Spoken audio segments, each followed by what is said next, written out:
Jitendra Man lived in a 6th-floor flat in a Vijay Heights society in Greater Noida. The flat belonged to his cousin Pritam.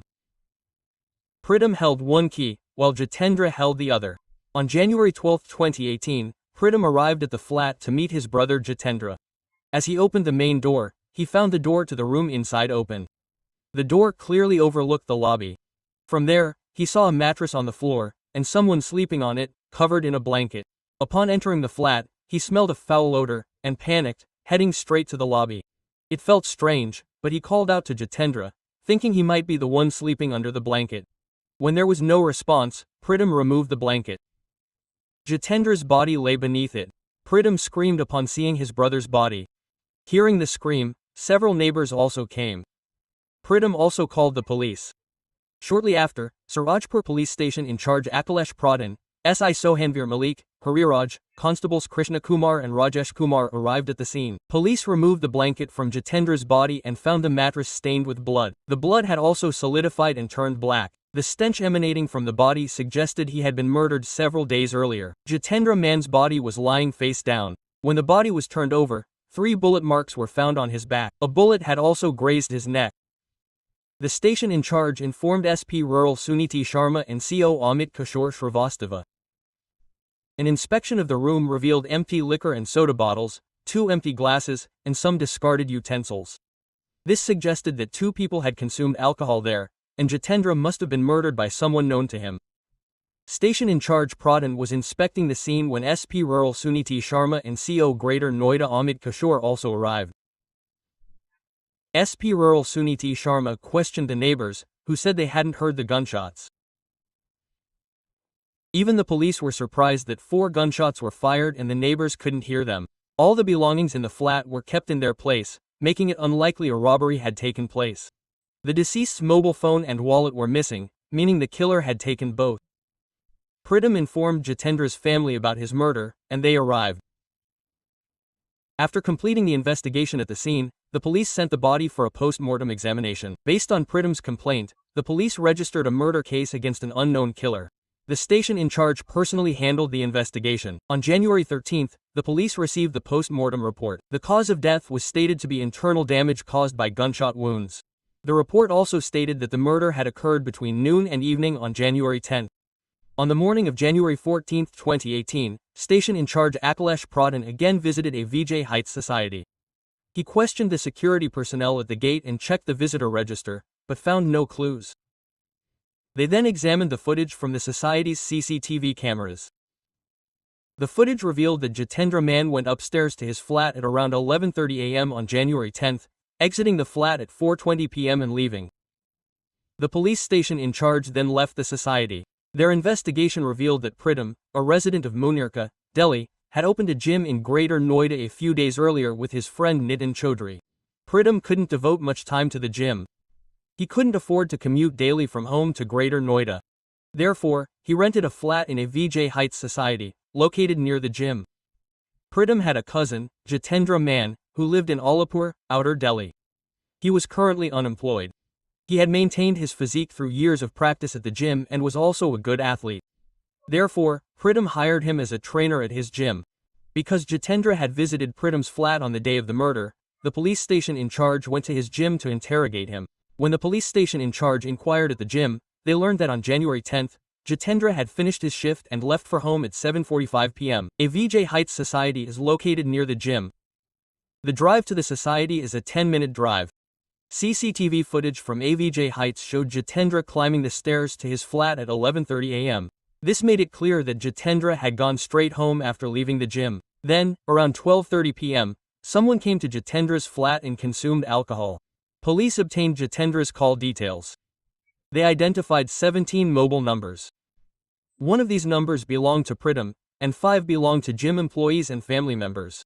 Therefore, these 6 numbers were eliminated from suspicion. Police conducted a thorough investigation of the 11 numbers and, shockingly, discovered that all the phone numbers belonged to girls. 10 of the girls were found at home. The station in charge presented them before SP Rural Suniti Sharma. SP Rural Suniti Sharma spoke to each of the girls individually but found nothing of substance. Now, only one girl remained. Her phone was switched off and she could not be contacted. The police obtained the call details of her phone number and found that it belonged to Srishti Gupta, who lives in flat T103 of Horizon Society in Greater Noida. The mobile company also provided Srishti Gupta's photo along with the address. To get to the bottom of the matter, SI Hariraj went straight to Horizon Society. The flat where Srishti Gupta lived was found locked. The SI showed Srishti's photo to the society's security guards. The security guards, recognizing the photo, said that she lived there. They explained that Srishti was a student and lived alone in the flat. She had a maid. However, Srishti had been away for a few days, so the maid hadn't come to work. SI Hariraj gave the security guards his phone number and told them to call him whenever Srishti was in the society. One day, SI Hariraj received a call from a security guard at Horizon Society informing him that Srishti was in her flat. Upon receiving the information, SI Hariraj, along with female constables Monica and Richa, arrived at Srishti's flat. They brought Srishti to Surajpur police station for questioning. Station house officer Akhilesh Pradhan questioned Srishti about Jitendra Man, and she admitted that she knew him, having previously attended his gym. How long had she been there? The station house officer asked. From March to September 2017, Srishti replied. Did you ever speak to Jitendra after leaving the gym? He asked. No, I haven't spoken to him. Srishti replied. Then the station house officer presented her with the call details of his phone number and asked, why are you lying? You used to speak to him every day. Quote. Srishti didn't respond to the station house officer's question. She even lowered her gaze. He then asked, well, tell me, where were you from 12 o'clock noon to 5 p.m. on January 10th? After a while, she said, that afternoon, I went to Durgapuri Chowk to get my camera repaired. After that, I went to GIP Mall to buy daily essentials. It was evening by the time I returned. If you wish, you can verify my statement with the shopkeeper and the mall. Quote, the police station in charge also obtained information about Srishti's family. She told him she was from Khurja, Bulandshahr district, Uttar Pradesh. Her father owned a mobile accessories shop in Khurja. After questioning Srishti, the station in charge gave her instructions and sent her away. He also assigned Constable Rajesh to monitor Srishti. For further investigation, a police team was sent to Srishti's father, Sudhir Gupta, in Khurja. Sudhir Gupta stated that he hadn't had any contact with Srishti for almost 2 years. He became nervous while explaining the reason. He said that 2 years ago, Srishti had fallen in love with a Muslim boy while studying for her BBA at Meerut University. She was living with him. When I learned of this, I explained it to my daughter. When she refused, we severed ties with her. On the evening of January 17th, Constable Rajesh informed the police station in charge that Srishti was packing her belongings into an Innova car, possibly intending to vacate the flat. Upon receiving the news, station house officer Akhilesh Pradhan arrived at Horizon Society with a police team. The police brought Srishti back to the police station. This time, she was interrogated rigorously, and she confessed to the murder of Jitendra Man. The story she told turned out to be based on a love affair. While Srishti Gupta, 24, was pursuing a Bachelor of Business Administration, BBA, at Meerut University, she joined the sales department of a Noida-based infrastructure company to support herself. She made telecalls to sell flats, earning a monthly salary of 25,000 rupees. One day, she was making a routine call to a man named Imran Qureshi about selling a flat when Imran began asking questions about her personal life. When Srishti told him she was from Khurja, Imran replied, I'm from Khurja too. I live in Mohalla Tarinan, on street number 7, near the Kila Masjid. Srishti was overjoyed when she learned that Imran was also from Khurja. They had a long conversation that day. After that, they began talking frequently on the phone, which eventually blossomed into love. They even began meeting at restaurants. Imran wasn't handsome or well-educated, but he wore a thick gold chain around his neck, diamond rings on his fingers, and drove a Škoda car. All of this clearly reflected his affluence. Imran was married, and he had 4 children. He had 6 brothers, all of whom exported beef. This meat business provided them with a substantial income. Seeing Imran's wealth, Srishti fell in love with him. He bought her a flat in Horizon Society. Srishti moved from a rented house to a flat there. Not only this, Imran also gave her 100 rupees every month for expenses. When Imran began taking care of her in every way, Srishti accepted Imran as her husband and left her job. When Srishti's father learned of this, he severed all ties with his daughter. But Srishti remained unfazed. Meanwhile, Srishti completed her BBA. She wanted to become a journalist, so she enrolled in a mass communication course at an institute in Greater Noida.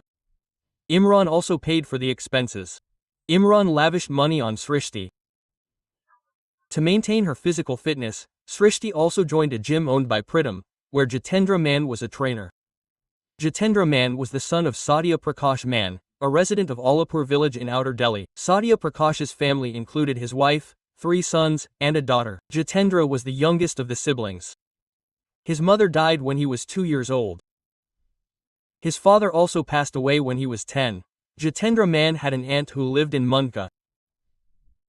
After her brother's death, she took Jitendra in and raised him. Mann's aunt's son, Pritam Tokas, was 3 years older than Jitendra. Jitendra continued his studies with his cousin, Pritam. Both graduated from Dayal Singh College. Pritam and Jitendra were passionate about wrestling and boxing. As they reached adolescence, they both became interested in boxing. Both received coaching from national-level coach Rajesh Tokas and began participating in boxing competitions for Delhi. Later, Jitendra Mann and Pritam also registered with the Haryana State Boxing Association. Playing for Haryana, Jitendra won gold medals in numerous competitions both domestically and internationally. He led India in the junior category in several championships in Uzbekistan, Cuba, France, and Russia. It was due to Jitendra Mann's achievements that he secured a job in the army. At the time of recruitment, army officers had assured Mann that he would soon be promoted to sergeant. Mann had won numerous medals for the army. After several years of not receiving a promotion, Mann left his job 2 years ago and returned home. He then began working as a trainer at Pritam's gym. In March 2017, Srishti joined Pritam's Ultimate Fitness Academy. Jitendra Mann, besides being handsome, also possessed an attractive personality. Jitendra and Srishti's friendship grew so strong that they began meeting outside the gym. Jitendra began visiting Srishti's home to meet her. One afternoon, Mann arrived at Srishti's house and made coffee. Srishti placed both cups on the table. Then Mann asked for water. Srishti went to get water. Seeing an opportunity, Mann slipped a sedative into her coffee. Srishti became semi-conscious upon drinking the coffee. Mann then had sex with her and filmed it. Using that obscene video clip, he began blackmailing Srishti, exploiting her not only physically but also financially. Srishti also told Imran this. She told him that Mann takes half of the money you give me.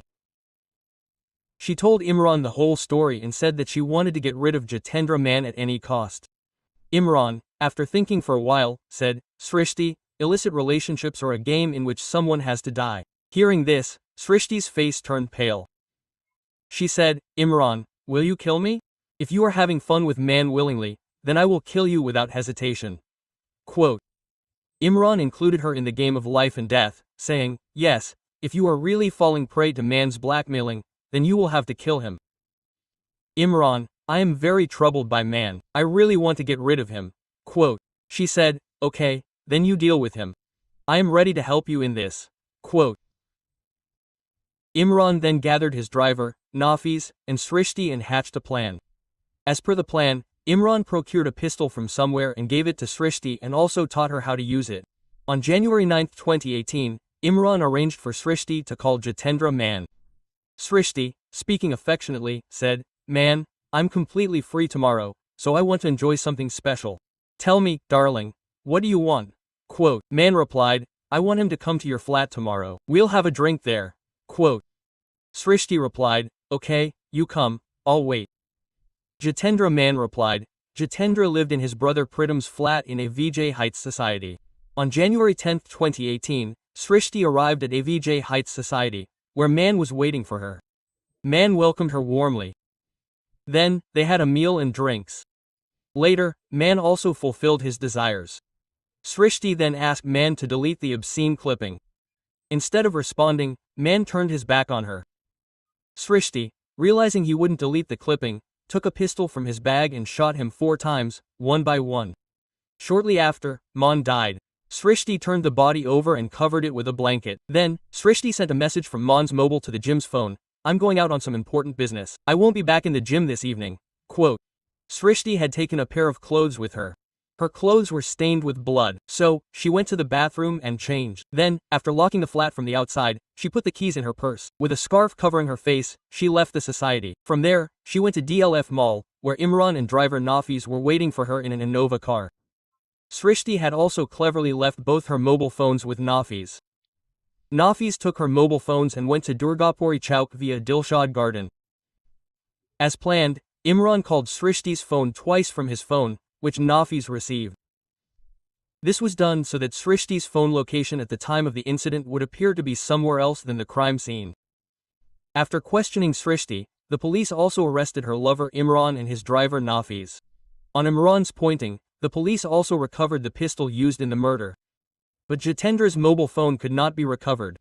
He had thrown that mobile in Dinkor Canal. After this, they also interrogated Imran and Nafis. All three accused were produced in the CGM Gautam Buddha Nagar court, from where they were sent to jail. Jitendra used to have physical relations with Srishti Kumari by secretly feeding her stimulant pills. The entire police team was shocked. The story is based on police sources. Thank you.